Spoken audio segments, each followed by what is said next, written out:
ఇక 3 రోజులుగా రాష్ట్రంలో కురుస్తున్న అకాల వర్షాలు రైతుల్ని నిండా ముంచాయి. భారీ వర్షాలకు ఖమ్మం జిల్లాలో పంటలు నీట మునిగాయి. వైరా, ఏన్కూరు, కొనిజర్ల, కారేపల్లి మండలాల్లో కల్లాల్లో ఆరపెట్టిన మిర్చి, పత్తి తడిసిపోయింది. మొక్కజొన్న పంటలు వర్షానికి వాలిపోయాయి. ఈదురుగాలులకు మామిడి పూత పెద్ద ఎత్తున రాలిపోయింది. బొప్పాయి తోటలు దెబ్బతిన్నాయి. ఇటుక బట్టీలు కరిగిపోయాయి.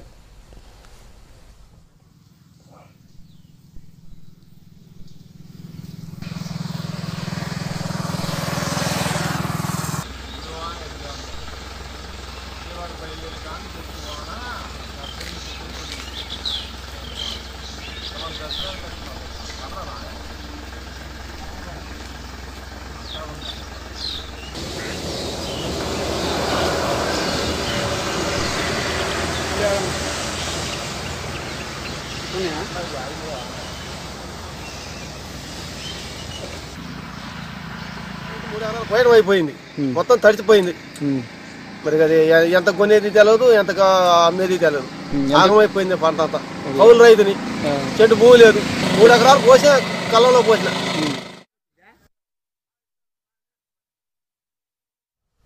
ఉమ్మడి వరంగల్ జిల్లాలోని ఏజెన్సీ గ్రామాలలో అకాల వర్షం మిర్చి రైతులకు తీరని నష్టాన్ని మిగిల్చింది. ఏటూరు, నాగారం, మంగపేట, కన్నాయిగూడెం, తాడ్వాయి, వాజేడు మండలాల్లో 2 రోజులుగా కురుస్తున్న వర్షానికి కల్లాల్లో ఆరబెట్టిన మిరప తడిసిపోయింది. టార్పలిన్లపై వర్షపు నీరు నిలిచిపోవడంతో రైతులు ఇబ్బందులు పడ్డారు. భూపాలపల్లి జిల్లాలో వర్షం ప్రభావానికి పత్తి, మిర్చి పంటలు దెబ్బతిన్నాయి.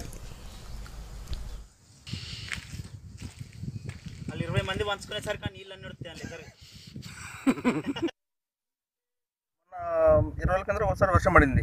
వర్షం పడ్డప్పుడు గాలివాంతుడు బాగా తుఫాను వచ్చి మొత్తం తోటలు మొత్తం అడ్డం పడిపోయినాయి. మొత్తం కాయ మొత్తం నేలగైపోయింది. అయిపోయి మొత్తం బాగా మచ్చలబడి అంత కాయ మొత్తం డ్యామేజ్ అయింది. మళ్ళీ ఈ వర్షంతో మొత్తం కాయలు పోసాం, కళ్ళంలో పోసి మొత్తం తడిసిపోయినాయి. మొత్తం బాగా డ్యామేజ్ అవుతుంది. గవర్నమెంట్ నుంచి ఏమన్నా సాయం చేస్తే మంచిది. మిరప తోట వేసాం సార్, వేసాము. మొన్న తుఫాను వచ్చింది. ఆ తుఫానికి కొంత డ్యామేజ్ అయింది. రాత్రి అనుకోకుండా మళ్ళీ భారీ తుఫాను వచ్చింది. పట్టాలు వేసుకుంది, కళ్ళ మీద కాయ మొత్తం అట్లే ఉన్నది. కాయ మొత్తం తడిచి డ్యామేజ్ అయింది. దానికి సరైన గిట్టుబాటు ధర లేదు. కాయ మొత్తం డ్యామేజ్ అయింది. ప్రభుత్వం ఏదైనా ఆదుకుంటే మంచిది. మంచిర్యాల జిల్లాలో 2 రోజులుగా కురుస్తున్న వర్షాలతో మిర్చి పంట తీవ్రంగా దెబ్బతింది. కోటపల్లి మండలంలో కల్లాల్లో ఆరపెట్టిన మిర్చి తడిసి ముద్దయింది. ఇప్పటికే పంటకు తెగులు సోకి దిగుబడి రాక ఆందోళన చెందుతున్న రైతులకు అకాల వర్షం మరింత నష్టాన్ని మిగిల్చింది. తడిసిన మిర్చి రంగు మారితే అనుకున్నంత ధర రాదంటున్నారు రైతులు.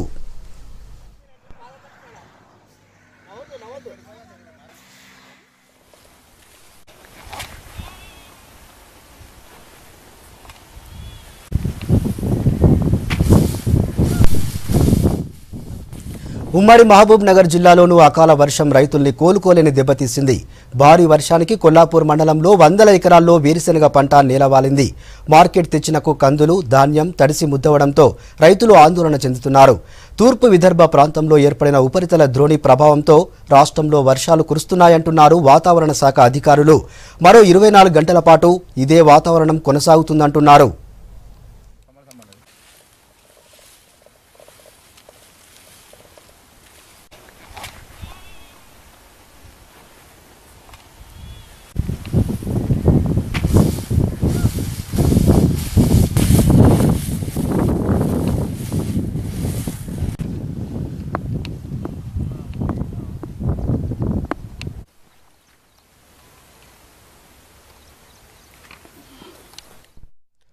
రాష్ట్రంలో మరో 24 గంటలు వర్షాలు కురుస్తాయంటున్నారు వాతావరణ శాఖ డైరెక్టర్ నాగరత్నం. విదర్భ నుంచి నార్త్ ఇంటీరియర్ కర్ణాటక వరకు తెలంగాణ మీదుగా ద్రోణి ప్రభావం కొనసాగుతుందన్నారు. అయితే రోజురోజుకు ద్రోణి బలహీనపడుతుందంటున్నారు. మరో 24 గంటలు అలర్ట్గా ఉండాలంటున్న వాతావరణ శాఖ డైరెక్టర్తో హరిత ఫేస్ టు ఫేస్. ఎండాకాలంలోకి ఎంటర్ అయ్యే టైంలో శీతాకాలంలో అకాల వర్షాలు. మరి అకాల వర్షాలకు గల కారణాలు ఉపరితల ద్రోణి ప్రభావం అంటున్నారు వాతావరణ శాఖ అధికారులు. ఈ ద్రోణి ప్రభావం ఏ జిల్లాల మీద ఎక్కువగా ఎఫెక్ట్ చూపించింది, అలాగే మారిన వాతావరణం ఇంకెన్ని రోజుల పాటు ఉంటుంది మనం తెలుసుకుందాం. మనతో పాటు వాతావరణ శాఖ అధికారి డైరెక్టర్ నాగరత్న గారు ఉన్నారు. ఆవిడని అడిగి మరిన్ని విషయాలు తెలుసుకుందాం.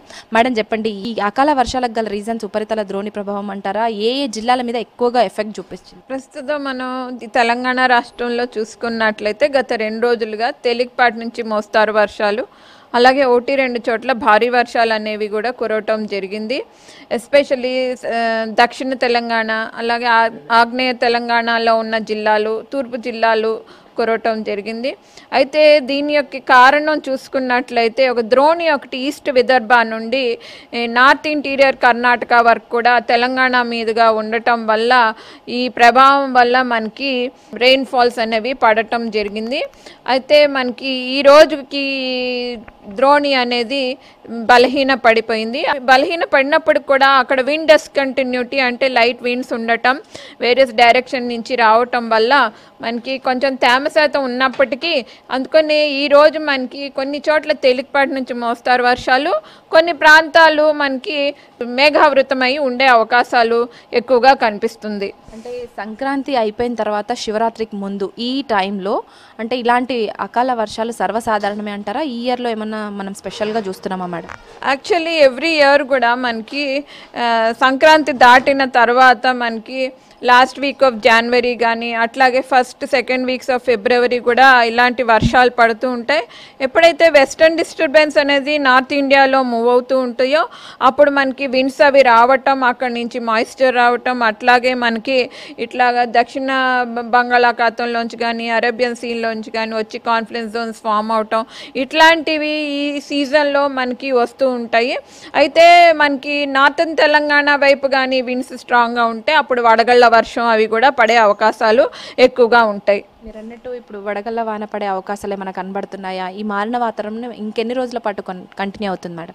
ఈ మారిన వాతావరణం ఇంకా మనకి ఈరోజు రాబోయే 24 గంటల వరకు కూడా తెలంగాణలో దక్షిణ తెలంగాణ, తూర్పు తెలంగాణ ఈ మధ్యలో మనకి తేలికపాటి నుంచి మోస్తారు వర్షాలు పడే అవకాశాలు ఉన్నాయి. ఈ టెంపరేచర్స్ మాత్రం కొంచెం నార్మల్ కన్నా కూడా తక్కువగా ఉండే అవకాశాలు ఉన్నాయి. మ్యాక్సిమం టెంపరేచర్స్, మినిమం టెంపరేచర్స్ మాత్రం మినిమం వాల్యూస్కి ఏవైతే ఉన్నాయో నార్మల్ వాల్యూస్కి అట్లా 1 or 2 degrees అటు ఇటు ఉండే అవకాశాలు ఎక్కువగా కనిపిస్తున్నాయి. ఉష్ణోగ్రతల వివరాలకు వస్తే కనిష్ట ఉష్ణోగ్రతలు ఏ రేంజ్లో పడిపోతున్నాయి మేడం? అంటే ఓవరాల్గా కూల్గా అయిపోయింది వాతావరణం. ఈ వాతావరణం హైదరాబాద్కే పరిమితమా లేదంటే మొత్తం తెలంగాణ రాష్ట్ర వ్యాప్తంగా ఇట్లానే ఉందా? యాక్చువల్లీ చూసుకుంటే మనకి పగటిపూట కూడా ఈ విండ్స్ అవి స్ట్రాంగ్గా ఉండటం, వర్షాలు అవి పడుతూ ఉండటం వల్ల వింటర్ సీజన్ అవుతూ ఉండడం వల్ల ఈ గరిష్ట ఉష్ణోగ్రతల్లో తెలంగాణ రాష్ట్రం మొత్తం కూడా చాలా మార్పులు అనేవి కనపడ్డాయి. ఇవి సాధారణం కంటే కూడా 6 నుంచి 9 degrees Celsius తేడాతోటి నమోదయ్యాయి. అట్లాగే మునుపటి రోజు కన్నా కూడా నిన్నటి టెంపరేచర్స్ చూసుకున్నట్లయితే 5 నుంచి 6 degrees Celsius తేడాగా కూడా కనిపించడం జరిగింది.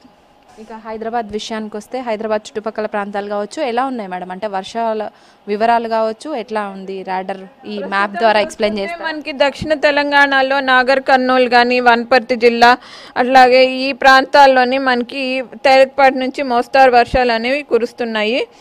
అయితే హైదరాబాద్లో అదే ప్రాంతాల్లో మనకి లో లెవెల్ క్లౌడ్స్ లేవండి, హై క్లౌడ్స్ ఉన్నాయి. కాబట్టి ఇలా చూసుకుంటే మనకి కండిషన్స్ తెలంగాణలో సదర్న్ తెలంగాణ, హైదరాబాద్ ప్రాంతాల్లో మెయిన్లీగా క్లౌడీ కండిషన్స్ ప్రస్తుతానికి ఉన్నాయి. అయితే రేపు పొద్దున్నకు చూసుకుంటే రేపు ఉదయానికి అంటే తెల్లవారుజామునకు కానీ ఎల్లుండి తెల్లవారుజామునకు కానీ ఈ మంచు కానీ పొగ మంచు కానీ కమ్మే అవకాశాలు ఉంటాయి. అంటే ఈ పొగ మంచు కమ్ముతుంది అంటున్నారు, వాహనదారులు కూడా బాగా ఇబ్బందులు పడుతున్నారు మేడం. వాళ్ళకి మీరు ఇచ్చే సూచనలు సలహాలు ఎలా ఇస్తారు? ఎన్ని రోజుల పాటు ఈ పొగ మంచు మళ్ళీ కంటిన్యూ అవుతుంది? ఈ పొగమంచు ఇంకా 2-3 రోజుల వరకు కొనసాగే అవకాశాలు ఉన్నాయి. ఎస్పెషల్లీ ఓపెన్ ల్యాండ్స్లో ఇది కమ్మే అవకాశాలు ఉంటుంది. అగ్రికల్చర్ ల్యాండ్స్ కానీ అట్లాగే చూసుకున్నట్లయితే నేషనల్ హైవేస్ కానీ అట్లాగే ఎయిర్పోర్ట్స్ కానీ ఈ రీజియన్స్లోని ఎక్కువగా ఈ పొగమంచు కమ్మే అవకాశాలు ఉంటాయి. మొత్తంగా వాతావరణ శాఖ అధికారులు సూచిస్తుంది ఏంటంటే ఈ పొగ మంచు మరో 2 రోజుల పాటు ఉంటుందనేసి, అలాగే ఉదయం టైంలో రాత్రి టైంలో ప్రయాణాలను వీలైనంత వరకు దూరంగా పెట్టి కాస్త ఎండ వచ్చిన తర్వాత ప్రయాణాలు చేస్తే బాగుంటుందనేసి వాతావరణ శాఖ అధికారులు అంటున్నారు. ఈ వాతావరణం ఇప్పుడు మారిన వాతావరణం ఏదైతే ఉందో అది కూడా మరో 24 గంటల పాటు ఇలాగే కొనసాగుతుంది. ఆ తర్వాత మాత్రం పొడి వాతావరణం ఏర్పడుతుంది అంటున్నారు. ఇది వాతావరణానికి సంబంధించిన పూర్తి అప్డేట్స్. కెమెరా పర్సన్ శ్రీనివాస్తో హరిత, V6 న్యూస్, హైదరాబాద్.